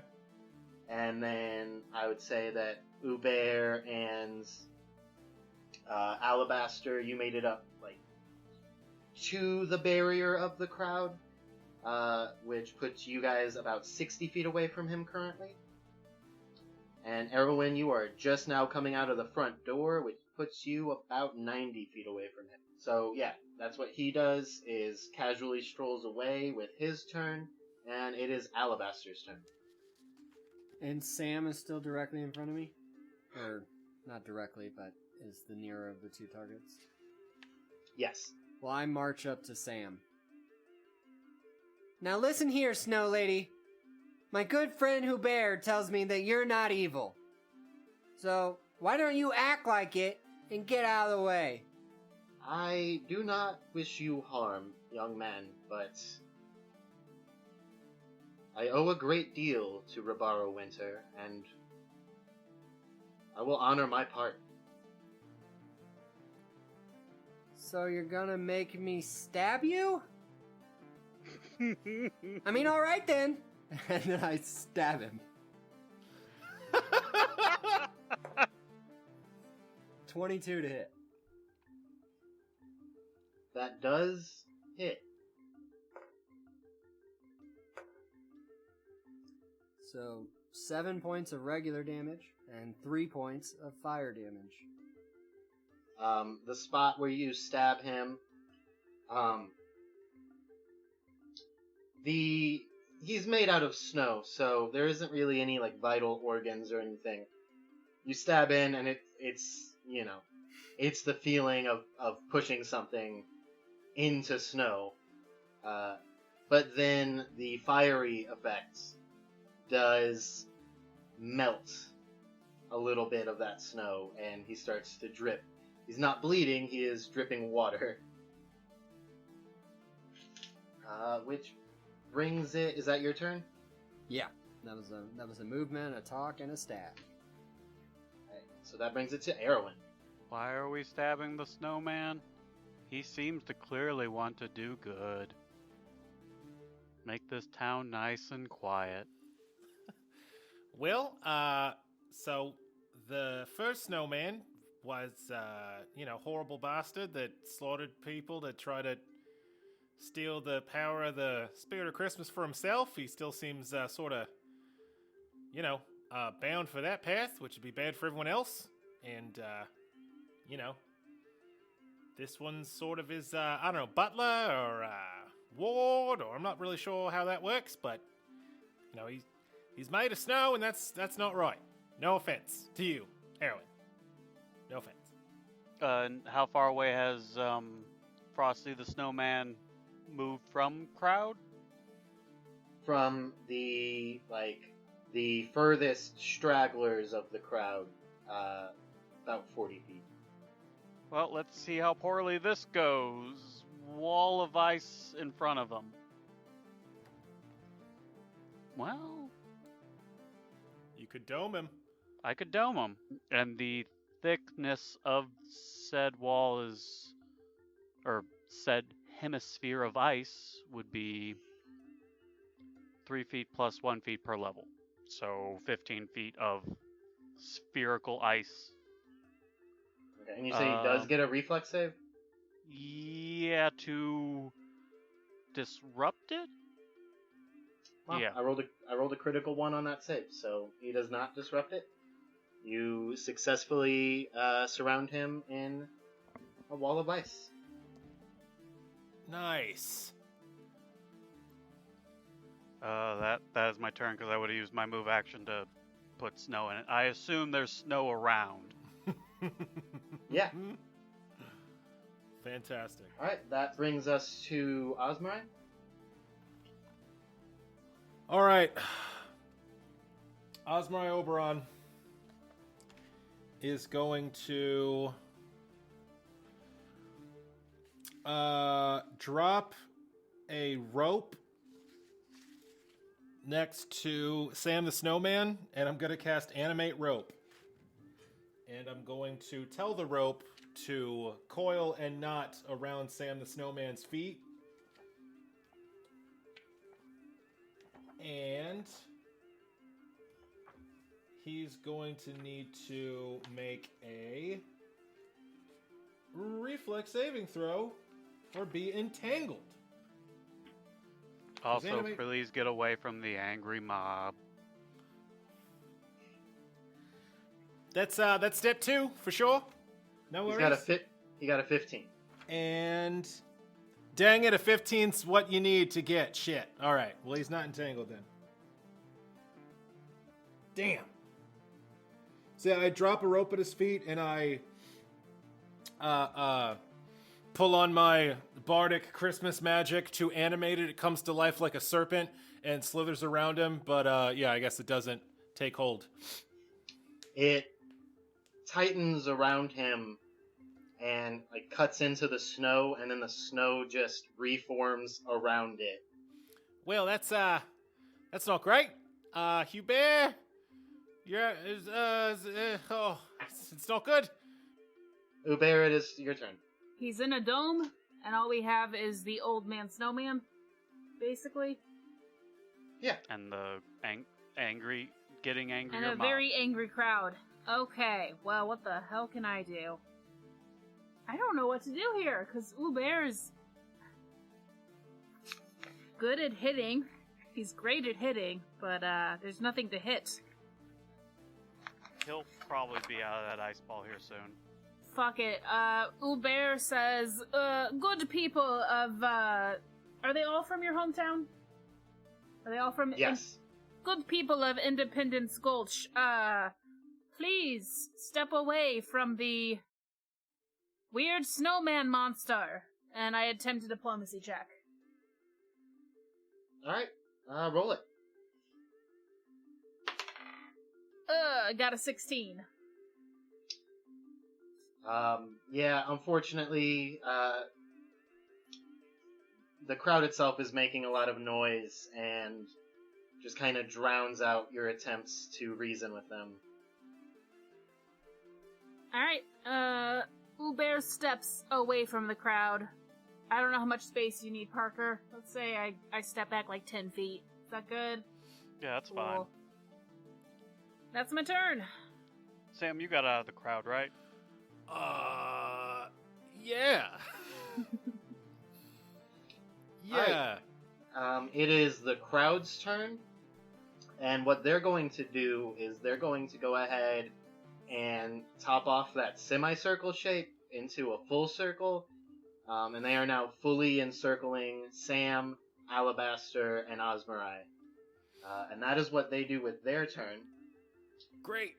Cool. Sam looks up from the stab wound that he just received. He looks up at Alabaster, opens his mouth wide, and then his face distorts, and his mouth opens impossibly wide. And he just yells out, "Stop that!" But he yells out, "Stop that!" at an impossibly loud decibel level. In fact, so loud that one could even call it the shout spell.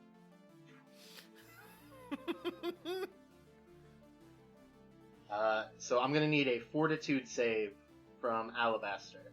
15. Nice. Does not get it. Alright, so here's what happens to Alabaster. 9 rounds is how long you are deafened for. He casts Shout right in your face from point blank range, and you take 19 points of sonic damage. Would that not also hit some of the crowd? Yeah, it's a cone. Yeah, it does hit some of the crowd, and several people fall down. Oh no, me dead.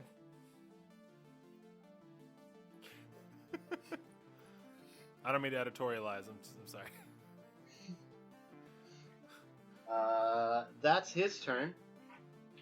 Meanwhile, let's just go ahead and everybody roll me a spot check, please. Spotting the checks with the spot check. 20. I got an 8. 13. 28. Okay. Erwin and Hubert, which is fitting because you are not currently being encircled by a crowd, so you have a better vantage point to see off into the distance. About 30 feet beyond the sphere of ice, a shape suddenly forms out of the ground, turns into a top hat, keeps rising as shapes form underneath it, and Robaro appears 30 feet outside of the sphere of ice and continues casually walking off in that direction another 20 feet. So he is now 140 feet from Erwin, and that puts him That's 80 feet from Osmarai, who was the closest to him. That brings us back around to Alabaster. Alabaster, you can't hear anything. You guys! I can't hear anything! There's this red sticky stuff coming out of my ears! Poor thing. I feel like I should stab a guy about it! And then I stab Sam twice with my flaming spear. Roll it. Oh man, so close to a critical. So that is a 32 to hit, Yeah, and then that is a 19 to hit. both hit. Go ahead and roll that beautiful damage. Ooh. Okay. So the first one did 8 points of regular damage and 5 points of fire damage. Ooh. And the second one did 4 and 4 respectively.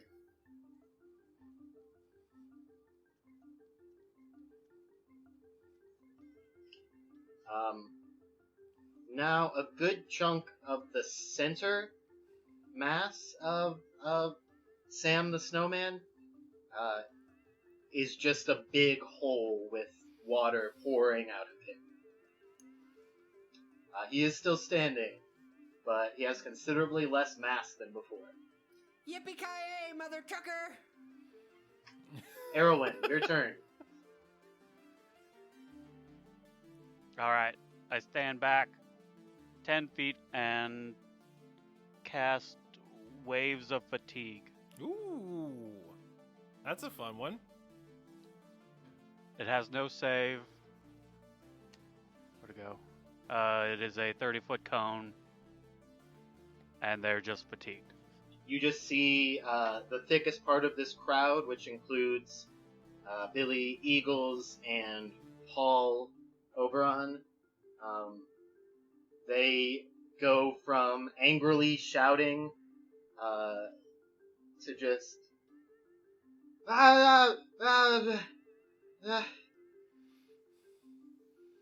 that's a Quiet now. no Better people are doing better things. Christmas sanctity honor history honor the history. Which is gonna bring us to Osmarai. So just as a point of order, a fatigued character can neither run nor charge, -2 to strength and dexterity. That's where we're at. Did we get hit in that? Or just the folks between? Nope, because I stood 10 feet away from Thank you very much. the crowd. Thank you very much for so that. it wouldn't get to you. I'm going to book it after Frosty the fucking Snowman. I'm gonna book it after Mr. Top Hat. I will After say, Rabaro. you have people. Oh yeah, I am expeditiously greased, and I am going to just grease my way through that press of flesh. Alright, I know that Ugh. your numbers are ridiculous, and so it almost doesn't matter, but just for my sake, I'd like you to go ahead and roll me an escape artist check to successfully slip through where the crowd has attempted to cut you off. I got 49 on an escape artist check, because that's what I spec my entire character for. I was gonna set the DC as 50, but then instead it's more like 15, and you... It's a classic hilarious case where you slip between two people, they dive to go after you, and they just slam each other's heads together and fall down unconscious on the ground. Excuse me, pardon me, sorry. Whoop, watch it, excuse me, pardon me. And yeah, I book it. My movement speed is 70, and I just run full out after Frosty. Okay, you fully catch up, Sam. I mean Rabaro, I'm sorry. I run after Rabaro, I apologize. I know who you mean, and you fully catch up, Sam. But Fantastic. it does take more than a single move action, so that is Yep. your turn. Now I'm scared and far apart from the rest of my party. Yay! Hubert. I plow through these people who are fatigued, yes? Yes. Yeah. Just again, for my sake, roll me a strength check on that, please. 17. Nice. Yeah, at least one guy that you push your way through, he was really circling the drain, and you knock him down, and you don't knock him unconscious. He just, as soon as he is laying horizontally, he just immediately falls asleep. And yeah, I use all my movement to get as close to the snowman as I can. So, Which one? the evil one that I want to smite. Okay. Let's see, what's your movement? 30. Yeah, you are able to catch up to him with full round movement. Okay, cool.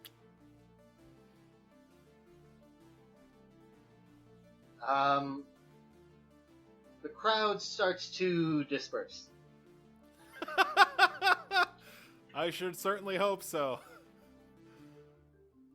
They better. Was that magic? That felt like magic. Boy, I'm tired. I'm gonna go home. This sucks. And Sam the Snowman, looking once again down where you keep stabbing him and his torso is melting away, forms his hand into a snow blade. Oh, God, not the dreaded snowblade. And he is going to take 2 swings at you. Armor class 17. That's a 12 on the first one. And a 9 on the second one. Poor Sam the Snowman. Yeah, martial combat is not his forte. He's trying his hand at it, literally, and not going well. You very easily dodge his extremely telegraphed attacks. And that is his turn.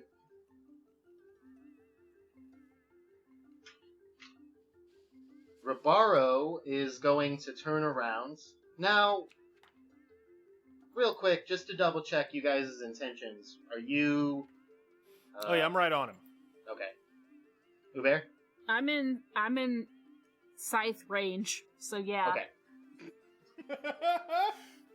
He's going to turn around. He's going to size the two of you up. The choice seems fairly obvious to him. And then he is going to just swing a punch at Hubert. Does a 31 hit your armor class? Yup.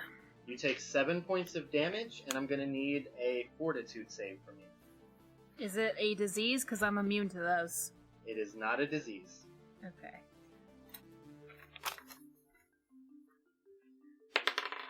My fortitude is an 18. You, as his fist connects with your chest, blue icy veins form where he punched you. Ooh. And you start to feel an intense chill overtake your body. But you are a hardy man, and you successfully shake it off before it fully takes hold. I rolled a 2. Jeez.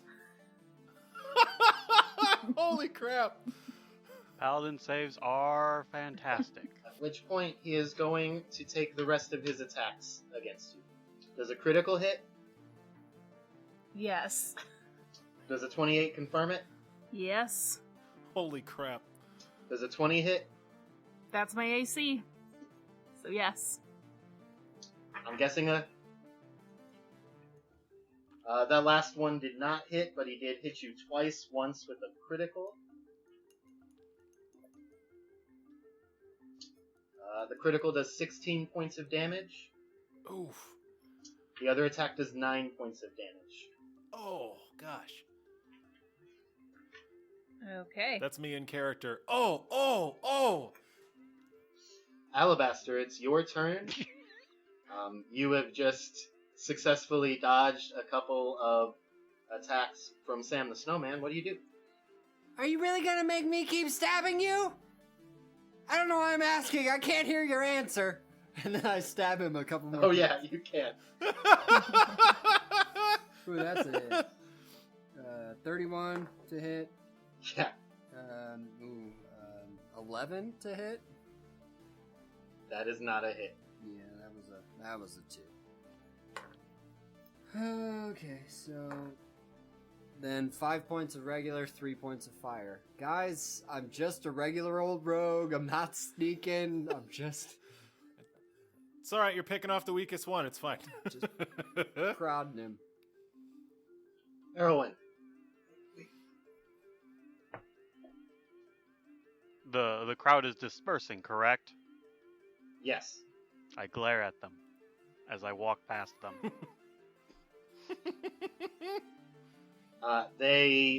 Every single one of them pointedly averts your gaze.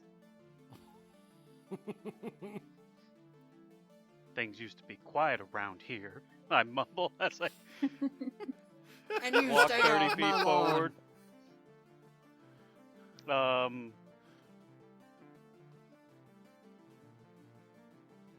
Let's see. How far away is Big Bad Evil Man? From where you start walking, he is 120 feet away. Okay, so I get within 90 then. Yeah.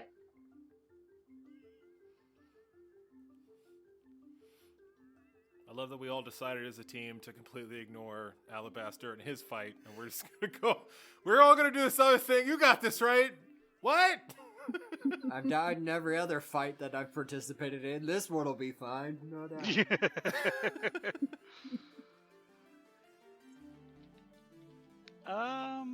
You know, how far away am I from Loud Snowball and the poor old man? From where you start, 30 feet. So 30 feet forward puts you right by them. Okay.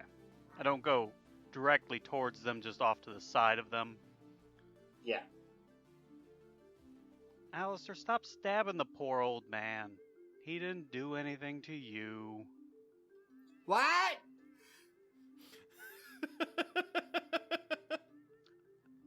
Erwin just stares. No, honestly, I can't hear you. Is that your turn? You move 30 feet forward and stare? Can I roll a knowledge arcana on making snowmen?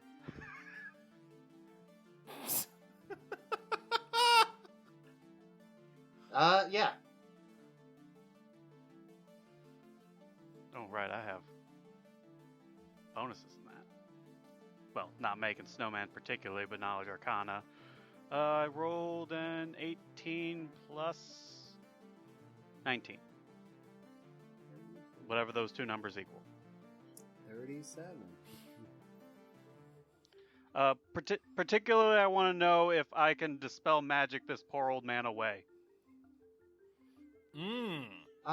Yeah, it's tricky because this is, Spirit of Christmas MacGuffin magic. But you do think it might be possible for you to dispel this. Alright, I cast Greater Dispel Magic. Damn. Okay, that is going to require a roll. I rolled a 17 plus 12. 29. Sam the Snowman immediately falls over into a pile of snow. A moment later, a shivering old man pops out from the snowbank and immediately clutches his chest and looks down, and the hole is no longer there. Thank God. Okay, that could have been grisly. That could have been rough. Oh my god, you guys, And he I almost just- killed an old lady! And then he just sighs and sits there. Osmarai, it is your turn. Osmarai Oberon is going to cast Shatter. I pull on the magics of my bardic training, and I cast Shatter. Would you consider this particular villain to be of crystalline nature? I'll give that to you. Thank you. Let's see. That's gonna be a DC 16 Fortitude save for half damage as an enormous concussion grenade. This loud popping sound erupts right in the middle of Frosty's face. Alright, he did get an 18, so he does pass that save. Okay, But still so takes take half damage.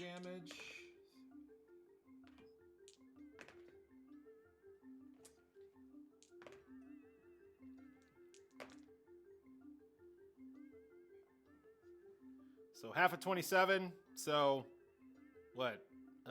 13. 13 points of damage. 13 points of sonic damage. You see his whole form distort for a second before pulling itself back together, and he shakes his head.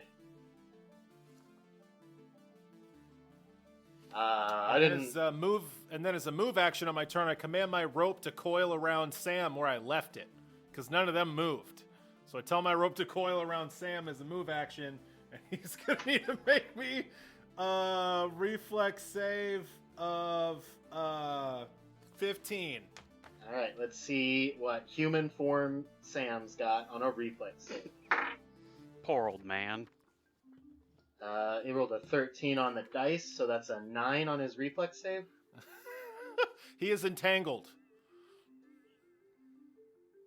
My my rope slithers up and coils around him, and he is now entangled, and that's my turn. Beautiful. That brings us to Uber. This dude tried to freeze your fucking heart. So I now smite evil on the evil thing in front of me. Yeah, smite it. Okay. Ooh, I rolled a critical. I straight up rolled a 20. Hang on, let's see. I got a 28 to confirm. That confirms the critical. Yes! Yes! So I get a ×4 to damage on this smite, which is great. Critical smite. Because I use a scythe. Size yeah. are great. Okay. Okay, hang on. So, roll my d4s. Okay. So it's 21 by 4, so 84?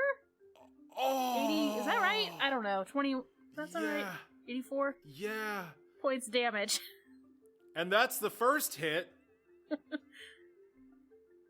So, can I smite with my second attack as well?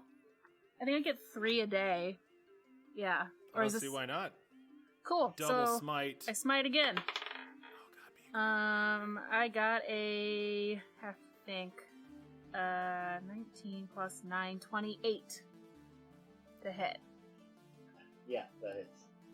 Okay, cool. Oh my God, critical smites. Oh, it's so good. 6, 12, and 22 points of damage on my second attack. Holy shit.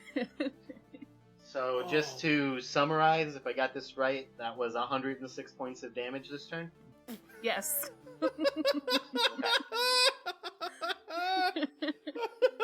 That's my health twice over. Oh my God. After the first blow, it's one of those classic situations where you swing your scythe and he looks down and he's like, fine. It's like, phew. And then his top half starts to slide off of his bottom half. And as he is disconnecting from himself, you bring another blow, like straight through the middle of him, and smash him into slush. Yeah! Yay! Yeah! Ooh, bear! Ooh, bear! Ooh, bear! Ooh, bear! Ooh, bear! Ooh, bear! And then, Way too loud, 'cause I can't hear. and then from under the hat, the slush starts to try and reform itself, but it is so damaged he cannot like completely maintain his form. So he is now this like half slush, formless, like just barely humanoid creature trying to like pull itself up. That brings us to his turn. This very slushy Rabaro is going to just gonna full lash out at Uber, because of course he's going to do that. Let's see, 21 will hit. Yeah, that's gonna be a miss. Miss. Critical. Yeah, that was going to be a tall order to confirm that last one, but he did get another critical in. So he hits you twice. And since he hit with his first attack, I am going to need another fortitude save from you. 29. Oh, oof. Yeah. Once again, you feel that iciness try and take a hold of you, but you know what it feels like to shake it off, and it doesn't nearly get as close before you are able to resist it. My You heart take- is warmed by Shantea! Yeah! Yes, it is. You take 12 points of damage on the first attack. Okay. The second attack is 7 points of damage. Alright. That brings us to Alabaster. I use the full round move to get up and behind the snowman. Flanking. Lovely. Errolwyn. I take a readied action to cast Greater Mage Hand on the hat when they kill the snowman again before it hits the ground. Ooh. Okay. Osmarai, it is your turn. There is a very slushy Rabaro in front of you. What do you do? Osmarai cast Shatter. That's going to be 22 points of damage. It's going to have to roll a DC 15 Fortitude saving throw. It does get the saving throw. All right, it's going to be 11 points of damage. That ringing in your ears, mate? That's the Heroes of Christmas. Once again, you see as the shatter spell goes through this creature, it distorts its form, but this time it is not able to. He's not able to pull himself even back together to where he was before the shatter. He is falling apart. There is slush just sloughing off of him. Is there anything else you do with your turn? No, that's it. Okay. Ooh, Bear, that brings us back to you. Ooh, bear. Ooh, bear. Ooh, Don't forget that you now also have a +2 from flanking. Alright, I have one last Smite Evil available to me, and I am going to use it. Smosh him! So, I attack. Alright, so that's 33, 35 to hit. Yeah. Yeah. Cool. Not the best, but, 20 points of damage. Oof. And then, if he's still kicking, I have a second attack, but it'll just be normal. Just for everyone, I'm just gonna make sure everyone sees. I'm showing this to the camera. You see the number I have circled because that's how much health he had left. Perfect. Exactly It was 20. literally exactly 20 points of damage. Yeah! Yay! So, you tell me, how does this happen?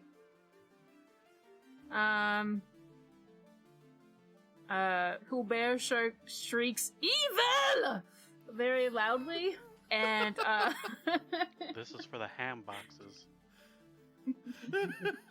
and I think as he slices, maybe there's just a hint of gold to the edge of his scythe for a minute. Like maybe, just maybe, I'm pleasing my deity. And I cut his head off. That's what I do. And indeed, that little glimmer of gold reflects its way through the slopping snow, giving it a distinct yellow hue.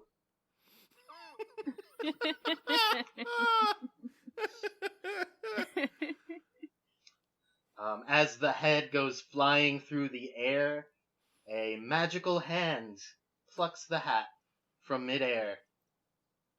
And as the head smashes against the ground, you do just hear, "Happy birthday."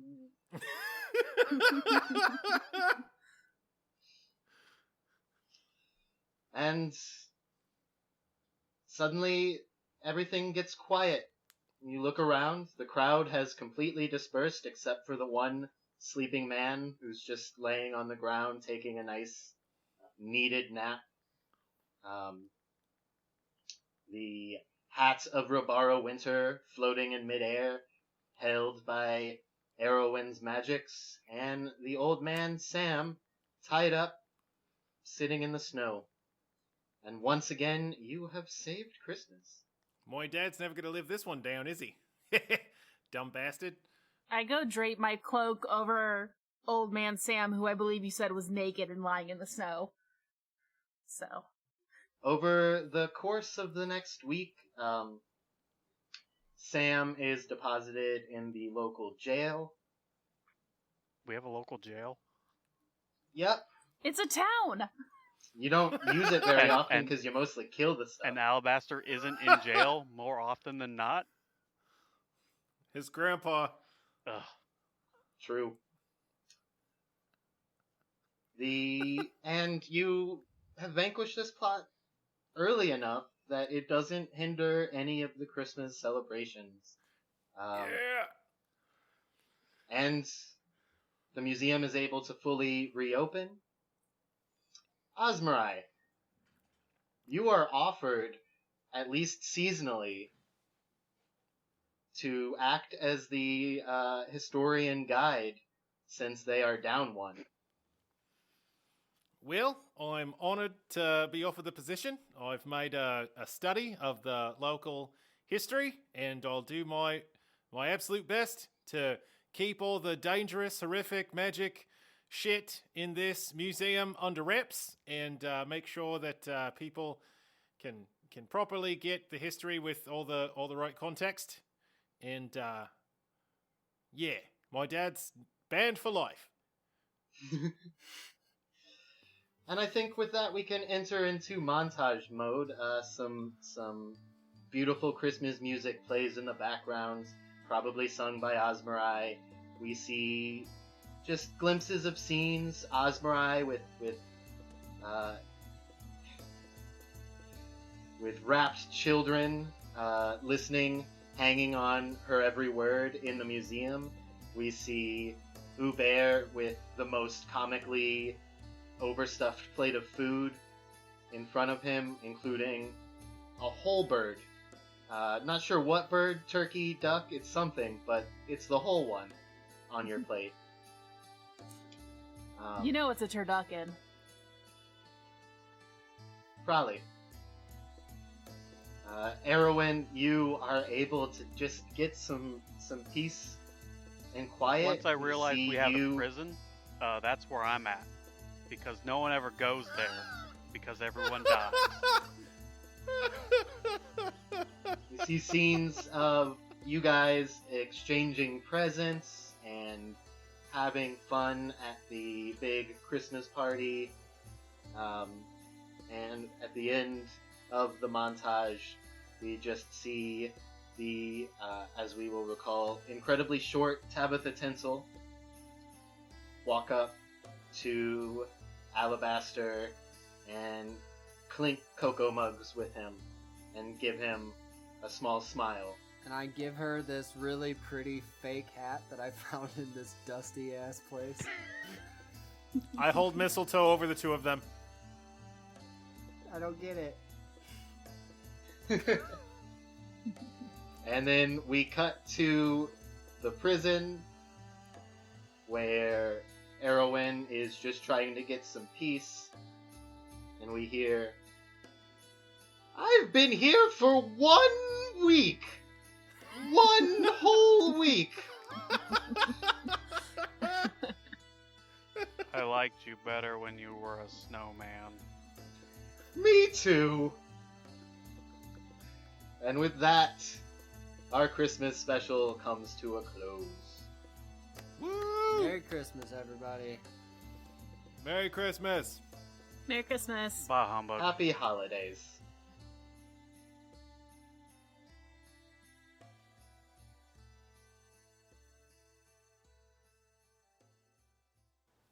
And there you have it, dear listeners, another holiday spectacular in the books. I hope you enjoyed it, and I promise you personally there will not be another holiday episode until next Christmas. As I said before, our next episode will be back in the regular canon, picking up after the Blaze of Black Rock, and that will be coming out 2 Sundays from now. So stay tuned. Music for our lovely program is provided by the harp wolf Danielle Williams. She has an album called Why Are We Surprised When Seasons Change? You can find that online streaming, and you can also check out her work at danielletaylorharp.bandcamp.com. Additional music for Challenge Rating Zero is provided by Justin Ra. You can find him on Justin Ra Music on Facebook, and you can check out his album Age of the Spirit, which is also streaming as well. If you'd like to contact us here at Challenge Rating Zero, you can reach us by email. That's challengerating0@gmail.com, CHALLENGERATINGZER, the letter O, @gmail.com. You can find us on Twitter as well. The show page is at @challenge_ZERO. You can reach Beth at Dragon and Distress. You can find Brian at Dalabrack, DALABRACK. You can find me at Horace Kemp3, HORUSKEMP3. You can find Alex at Alex Klinke, ALEXKLENKE. You can follow the show on Facebook at Challenge Rating Zero on Facebook. We're also on Instagram, Challenge Rating Zero. Feel free to give us a like. We share regular show updates on those platforms. I also have a website that I am going to shamelessly plug. If anyone out there is looking for some remote, safe Dungeons and Dragons experience, you can head to samthedm.com, my personal website, and contact me for a virtual D&D event. I have been a professional DM out there in the meat space for quite a while now. Of course, due to the pandemic, I'm only doing virtual gigs. But if you'd like to reach out, you can go to samthedm.com.